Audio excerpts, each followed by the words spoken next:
If you look, there's remainder pieces here.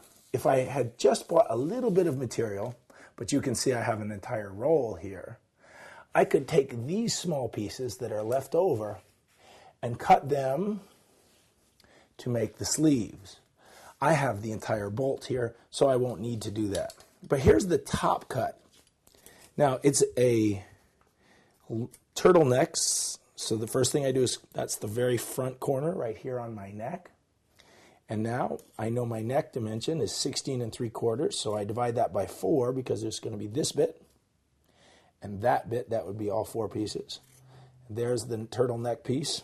I'm going to flatten it a tiny bit. And then I open it up for the shoulder. That would be the width of my shoulder. And here is where the arm is.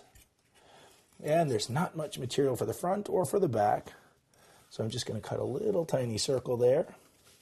See that circle? There's that circle.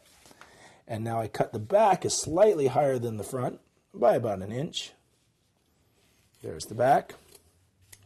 And then the turtleneck goes up. So now I've cut the entire unitard.